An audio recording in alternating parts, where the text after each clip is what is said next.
목사치고 자기 교회 교인을 세상의 그 어떤 사람보다 지극히 아끼고 사랑하지 않는 목사는 없을 것입니다. 하지만 다른 교회 교인들도 그만큼 사랑하느냐는 질문을 받으면 아마 모르긴 하지만 대부분의 목사는 자신 있게 그렇다고 대답하지 못할 것이라고 생각합니다. 물론 다 예수 안에서 같은 천국 가족이며 한 우주적 교회를 이루고 있는 택자인 줄은 잘 알지만 목사도 역시 사람인지라 자기가 구체적인 사랑을 베풀 수 있는 대상을 그처럼 크게 확대한다는 것은 현실적으로 어려운 일이기 때문입니다.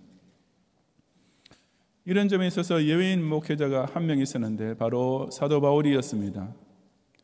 그는 평생 한 교회만 담임하여 섬긴 목회자는 아니었지만 때로는 몇 년간 한 교회만을 위해 집중적으로 사역한 기간도 없지 않았습니다. 그런데도 바울은 자기와 특별한 관계가 있는 특정 교회의 교인만 아끼고 사랑하는 목회자가 아니었습니다. 바울 서신을 보면 우리는 그가 자기와 직접적 교분은 없다 하더라도 예수 안에서 통하고 있는 모든 초대교회와 교우들을 향해 그 얼마나 깊고 진한 사랑을 골고루 쏟고 있었는지를 곳곳에서 찾아볼 수 있습니다. 오늘 본문에 나오는 골로새 교회 교인 역시 사도 바울이 그와 같은 영적 보살핌을 받은 자들이었습니다. 1절에 기록하기를 내가 너희와 라오디게아에 있는 자들과 무릇 내 육신 얼굴을 보지 못한 자들을 위하여 얼마나 힘쓰는지를 너희가 알기를 원하노니 라고 했습니다.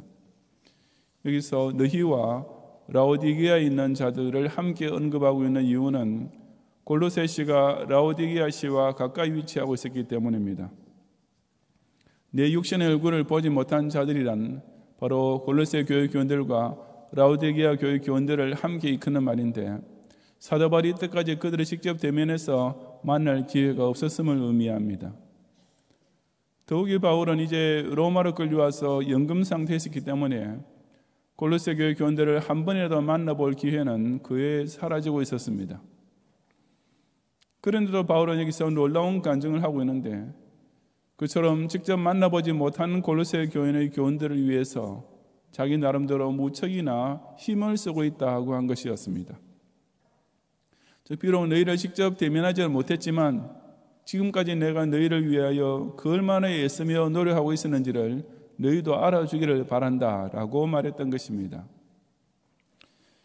그렇다면 사도 바울이 골로새 교회 교인들을 위해 힘쓰고 있었던 것은 구체적으로 무엇이었습니까? 이 시간 저는 오늘날 역시 교역자들이 남모르게 뜨거운 눈물을 흘리고 수고의 땀을 쏟으면서 자기가 돌보는 교인들을 통해 꼭 이루어지기를 간절히 바라는 것이 무엇인지를 함께 상고해 보고자 합니다. 첫째, 교역자는 교인들이 그 무엇보다도 예수 그리스도를 바로 아는 믿음을 가지게 되기를 바랍니다. 2절과 3절을 함께 봉독하겠습니다. 이는 그들로 마음의 위안을 받고 사랑 안에서 연합하여 확실한 이해의 모든 풍성함과 하나님의 비밀인 그리스도를 깨닫게 하려 함이니 그 안에는 지혜와 지식의 모든 보화가 감추어져 있느니라. 아멘. 사도 바울이 골로새 교회 교인들을 위해 힘쓰는 것의 초점은 바로 하나님의 비밀인 그리스도를 깨닫게 하려 함이었습니다. 그가 자나깨나 골로새 교회 교인들을 생각하고 그들을 위해 멀리서나마 기도하고 또한 서신을 보내 가르치는 등 온갖 정성과 노력을 다 기울였던 궁극적인 목적은 곧 이 한 가지, 바로 그들로 하여금 예수 그리스도를 바로 알게 하는 여기에 집중되어 있었습니다. 바울이 골로새 교회 교인들이 마음의 위안을 받고 사랑 안에서 연합하도록 사역한 것은 다 그 가장 중요한 목적을 성취하기 위한 방편일 뿐이었습니다. 먼저 마음의 위안을 받는 것은 곧 위로나 권면을 듣고서 심령이 평안해지는 것을 의미합니다. 즉 성도가 어떤 낙심이나 어려운 가운데 있을 때 말씀을 통해 격려를 받고 새 힘을 얻는 것을 가리킵니다. 사랑 안에서 연합하는 것은 성도가 서로를 돕고 섬김으로써 나누는 교제를 뜻합니다. 실로 성도의 교제는 서로를 일으켜줄 뿐 아니라 함께 교회의 지체가 되는 연합까지 이루게 하는 것입니다. 하지만 한 가지 절대 잊지 말아야 할 것은 이 같은 말씀을 통한 위로나 성도 간의 사랑의 교제 그 자체가 신앙생활의 최종 목적은 아니라는 사실입니다. 다시 말해서 교회 다니는 이유가 그냥 인생이 힘들 때 설교를 통해 조금 위안을 받거나 혹은 교인끼리 만나서 그저 사교적 교제를 나누는 데 있다고 생각하면 큰 오산입니다. 왜냐하면 이런 모든 말씀 생활과 교회 생활을 통해 확실한 이해의 모든 풍성함에 이르게 되는 마지막 단계는 오직 하나님의 비밀인 그리스도를 깨닫는 데 있기 때문입니다. 예수님을 확실히 알고 믿고 고백하게 되는 것이야말로 모든 교인이 꼭 도달해야 할 신앙의 핵심이며 따라서 모든 교역자가 교훈을 위해 힘쓰는 사역의 목적입니다. 여기에만 이르면 그 어떤 성도라 할지라도 바로 그 예수님 안에서 지혜와 지식의 모든 보화를 누리게 된다고 했습니다. 그러니 교역자가 교인에게 이 예수 그리스도를 아는 믿음만을 확실히 가지게 해주면 그때부터 그 교인은 그 주님께로부터 직접 무궁무진한 은혜와 복을 자동으로 공급받게 됩니다. 반면에 이 마지막 목표에 도달하지 못하고 그 이전의 과정들만 가지고 교회 생활을 하게 되면 항상 교역자가 자질구레한 일까지 신경을 쓰고 돌봐줘야 하는 어리고 약한 교인으로 남을 수밖에 없는 것입니다. 이것은 우선 교역자 스스로가 늘 자각하고 있어야 할 사실입니다. 물론 어떤 어려움을 당하고 있는 교인을 위로하고 격려하는 것은 두말할 것 없이 교역자의 대표적 직무 중 하나입니다. 특히 어떤 교인이 인간적으로는 도저히 이겨낼 길 없는 큰 시험이나 고통을 당하게 됐을 때 성경 말씀을 통해 깊은 위로와 평안을 얻게 해주는 것은 오직 복음의 교역자만 할 수 있는 놀라운 사역이기도 합니다.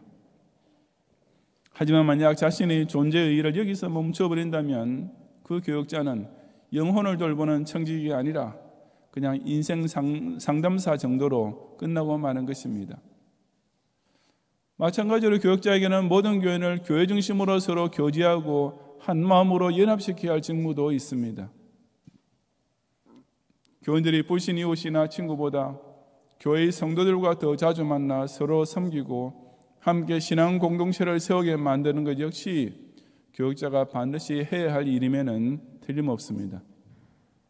그러나 그렇게 교인들끼리 서로 잘 사귀고 친하게 지내게 만드는 것만으로 자기 할 일이 끝났다고 생각하는 교역자가 만약 있다면 그 사람은 결코 교회의 사원이 아니라 그냥 교인의 친구 이상도 이하도 아닙니다.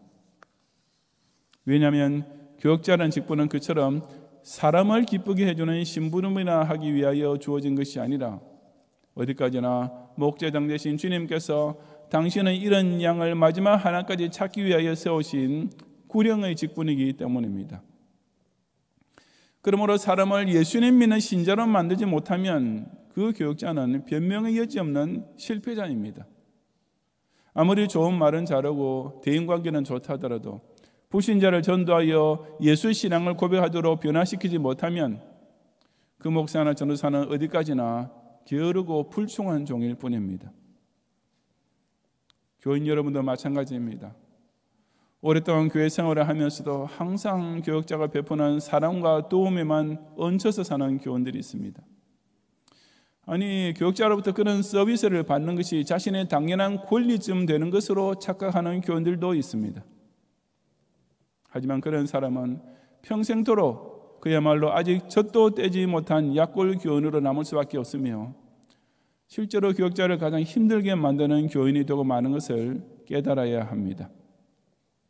물론 새신자 시절에는 교역자의 위로를 통해 힘을 얻고 성도의 사랑을 받으며 성장하는 단계가 있지만 결국은 반드시 자기 자신이 그리스도를 깨닫고 그 안에서 모든 보화를 누리는 영적 자급자족의 수준으로 성장해야만 합니다. 오늘도 교회 교역자들이 여러분 한 사람 한 사람을 위하여 사랑과 눈물을 다 쏟아 위로하며 정성과 힘을 다해 돕는 사역을 통해 그 무엇보다도 예수 그리스도를 알고 믿고 따르는 신앙을 확실히 얻고 굳게 간직하는 성도가 되시기를 바랍니다.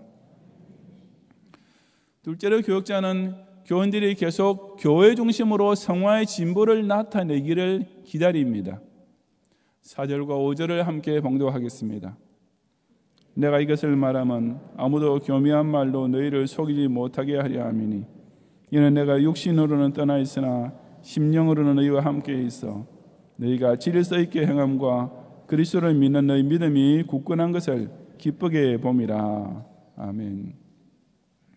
사도 바울이 로마에서 연금 상태에 있으면서 저 멀리 골로새 교회를 생각할 때 한 가지 크게 염려되는 일이 있었습니다.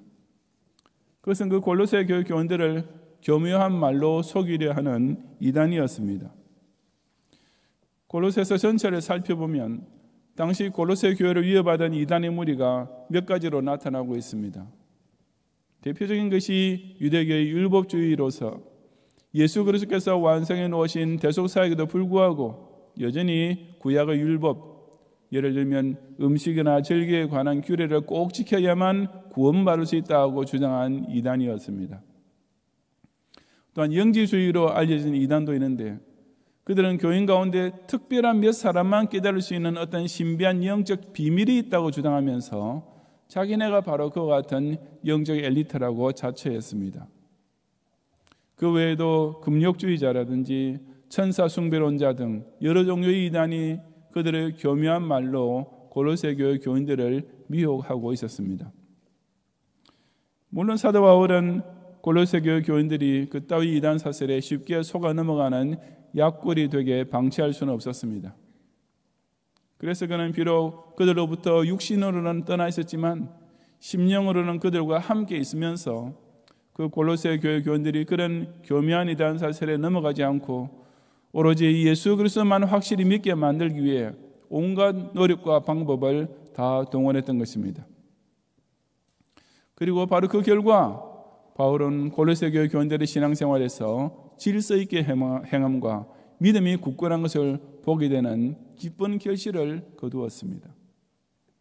본문에 너희가 질서 있게 행함과 그리스도를 믿는 너희 믿음이 굳건한 것이라고 번역된 부분은 그리스도를 믿는 너희 믿음이 얼마나 질서 있고 굳건한지를 이라고 번역하는 것이 좀 더 정확합니다. 즉 그리스도를 믿는 믿음이 골로새 교회 교인들에게서 질서 있고도 굳건하게 나타났던 것입니다. 이 질서라는 단어와 굳건함이라는 단어는 둘 다 군사 용어에서 따온 것입니다. 전투에서 승리할 수 있는 군대가 되기 위해서는 평소에 질서 있게 군기를 다잡고 강력한 전투력을 보유하도록 훈련해야 합니다. 사도 바울은 기독 신자 역시 평소 그처럼 교회 생활에서 영적 기강이 바로잡히고 굳건한 신행지의 삶을 단련해야만 이단과 같은 마귀의 공격에도 조금 더 흔들리지 않은 굳건한 교회를 세울 수 있는 것을 잘 알고 있었기 때문에 골로새 교회 교인들을 향해서도 늘 그런 소원이 있었던 것입니다. 그 어떤 시험 앞에서도 질서와 화평을 지켜낼 수 있는 교회를 세우고 싶은 것은 오늘날의 목회자 역시 누구나 다 가지고 있는 공통적인 소원입니다. 하지만 현대교회의 현실은 그것이 결코 쉽지는 않습니다. 율법주의나 영지주의 혹은 금욕주의와 신비주의 등의 이단은 형태만 다르지 지금도 여전히 존재하고 있으며 오히려 초대교회 때와는 비교도 안 될 만큼 수많은 종류의 이단이 바로 같은 동네 안에만 해도 손가락으로 꼽을 수 없을 정도로 세워져 있습니다. 게다가 철저히 자기 위주의 신앙생활을 지향하고 적당한 거리를 두는 교회 생활을 이상적으로 여기는 현대 교인의 사조는 더욱 교회의 기본 조직과 구조 자체를 취약하게 만들고 있는 형편입니다. 그 결과 어렵게 전도해서 간신히 모아놓은 교인들을 가만히 들어와 있던 몇 사람의 공개한 말 때문에 한꺼번에 수십 명, 수백 명씩 이단에게 빼앗기는 일도 생깁니다. 오랫동안 말씀으로 가르치고 기도로 키워서 이제 좀 믿음직한 교회의 일꾼으로 자기 몫을 해주겠다 싶었던 교인들이 오히려 목사의 목회에 대하여 반기를 드는 압력단체를 형성하면서 교회를 안에서부터 뒤흔들기도 하는 것입니다. 그런 가족의 교육자는 평소에 교인들을 영적으로 질서 있고 굳건하게 훈련시켜야 합니다. 신앙 고백했다고 해서 자기 양심이 진리인 줄로 착각하고 자기 열심만 의로운 줄 아는 교인이 되지 않도록 교육자는 개혁주의 신앙 진리의 더 깊은 것들까지 하나하나 다 철저하게 성경 중심으로 가르쳐야 합니다. 진정한 기독 신자는 예수님을 구세주로 고백한 후 자기 혼자 각계 전투하는 것이 아니라 반드시 두세 사람 이상이 모여서 교회를 이루게 되어 있는데, 그 신앙 공동체를 온전히 세우고 든든히 유지하기 위해서는 평소에 철두철미한 교회 중심의 생활을 익혀야 합니다.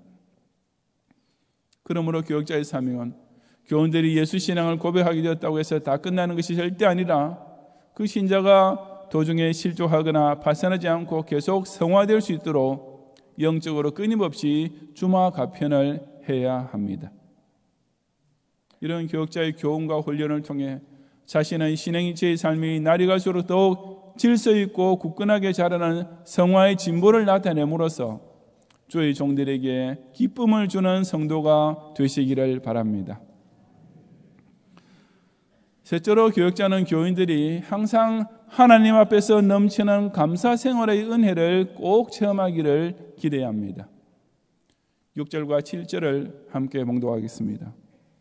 그러므로 너희가 그리스도 예수를 주로 받았으니 그 안에서 행하되 그 안에 뿌리를 박으며 세움을 받아 교훈을 받은 대로 믿음에 굳게 서서 감사함을 넘치게 하라. 아멘. 이 두 구절에서 사도 바울이 언급하고 있는 전체적 내용은 바로 앞절에서 말했던 두 가지를 반복 강조하는 것입니다. 그리스도 예수를 주로 받고 그 안에서 행하는 것은 바로 첫째 요지에 해당합니다. 뭐니 해도 우선 예수님을 구세주로 영접하는 믿음을 가져야 하고, 그 후에 그 그리스도를 따라가는 행실이 신앙생활의 기본이요 제1단계인 것입니다. 그 후에는 어떤 시험에도 끄떡없도록 질서 있고 굳건한 신앙생활의 성장, 즉 성화 단계에 들어가야 합니다. 바로 교훈을 받은 대로, 즉 말씀을 통해 교육받은 대로 그 안에 뿌리를 박는 것이나 세움을 받는 것이나 믿음에 굳게 서는 것이 다 바로 그 두 번째 단계를 표현만 달리한 것입니다. 하지만 사도 바울은 여기서 한 가지를 더 새롭게 추가했습니다. 그것이 곧 제일 끝에 나오는 감사함을 넘치게 하는 것이었습니다.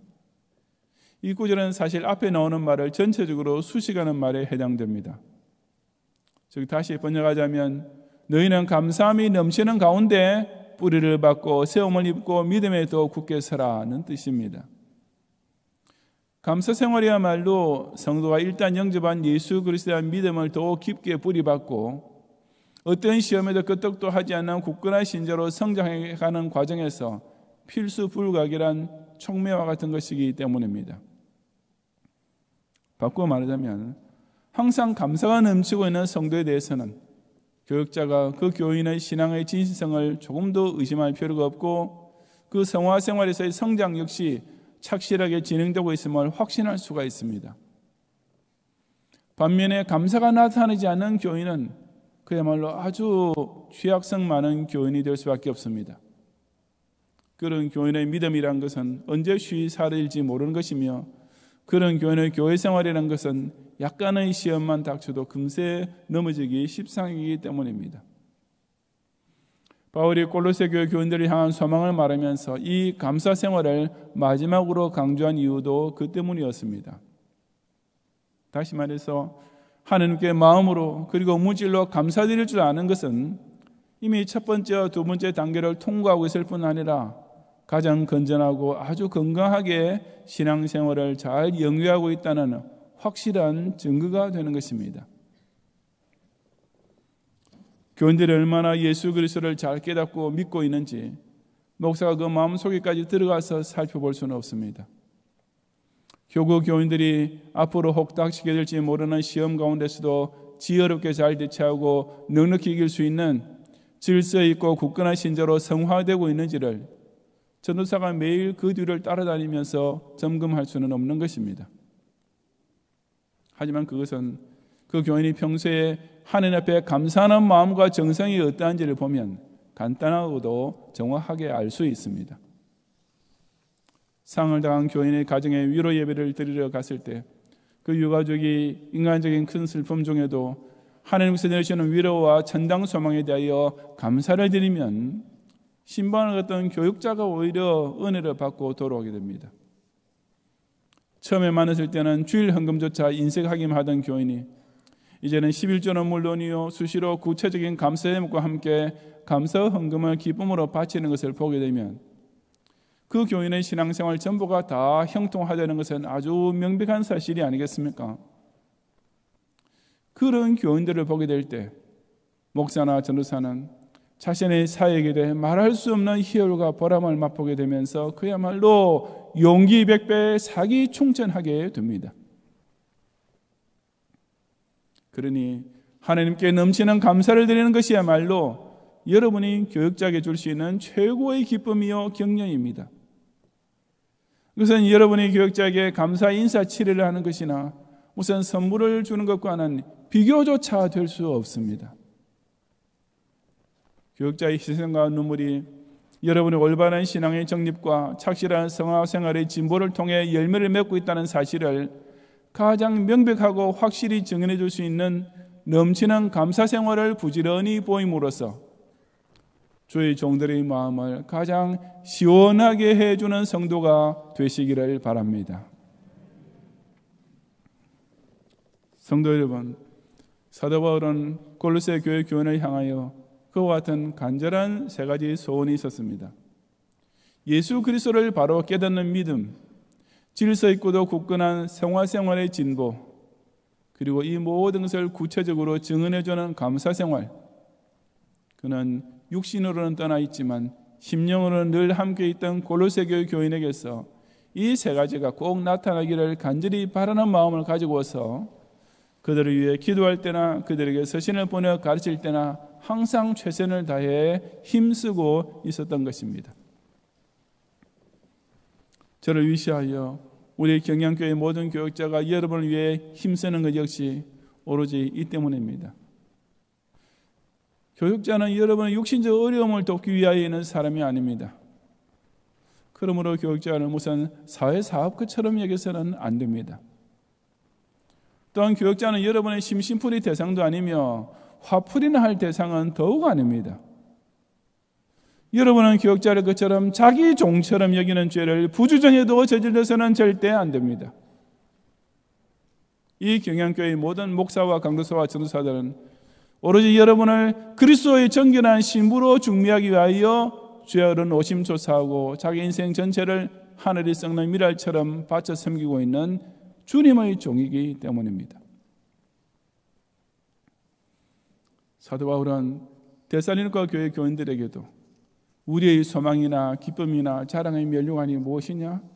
그가 강림하실 때 우리 주 예수 앞에 너희가 아니냐라고 했습니다.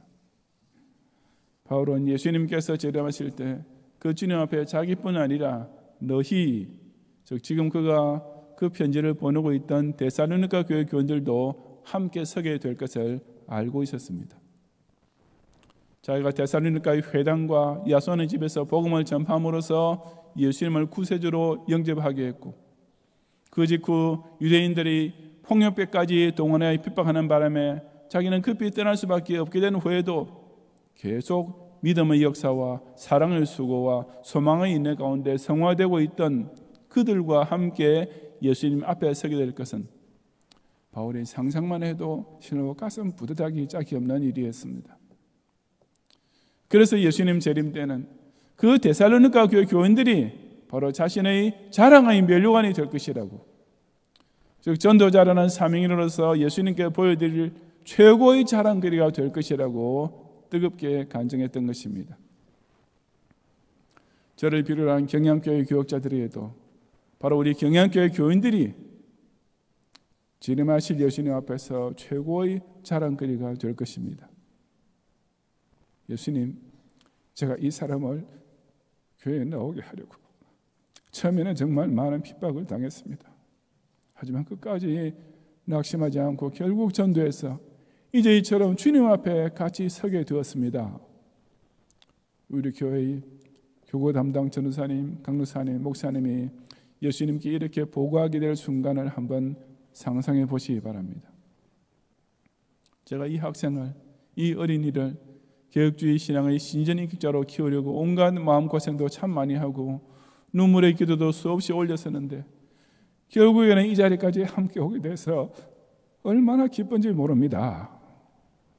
우리 교회의 교육국 전도사님, 강도사님, 목사님이 이렇게 주님께 보고하게 될 때를 한번 그려보시기 바랍니다. 그것이야말로 생명의 청지기가 주인에게 보여드릴 최고의 자랑의 면류관이 아니겠습니까? 바로 그런 소망을 가지고 그런 기쁨을 누리기 위하여 우리 경양의 교역자들은 여러분이 늘 교역자를 통해서 위로만 받고 성도를 통해서 사랑만 받는 만년초신자로 끝나지 않고 여러분 각자가 곧 예수 그리스도를 확실히 깨닫고 믿어서 그분께로부터 직접 지혜와 지식의 보화를 얻을 줄 아는 신앙인이 되기를 간절히 바라고 있습니다.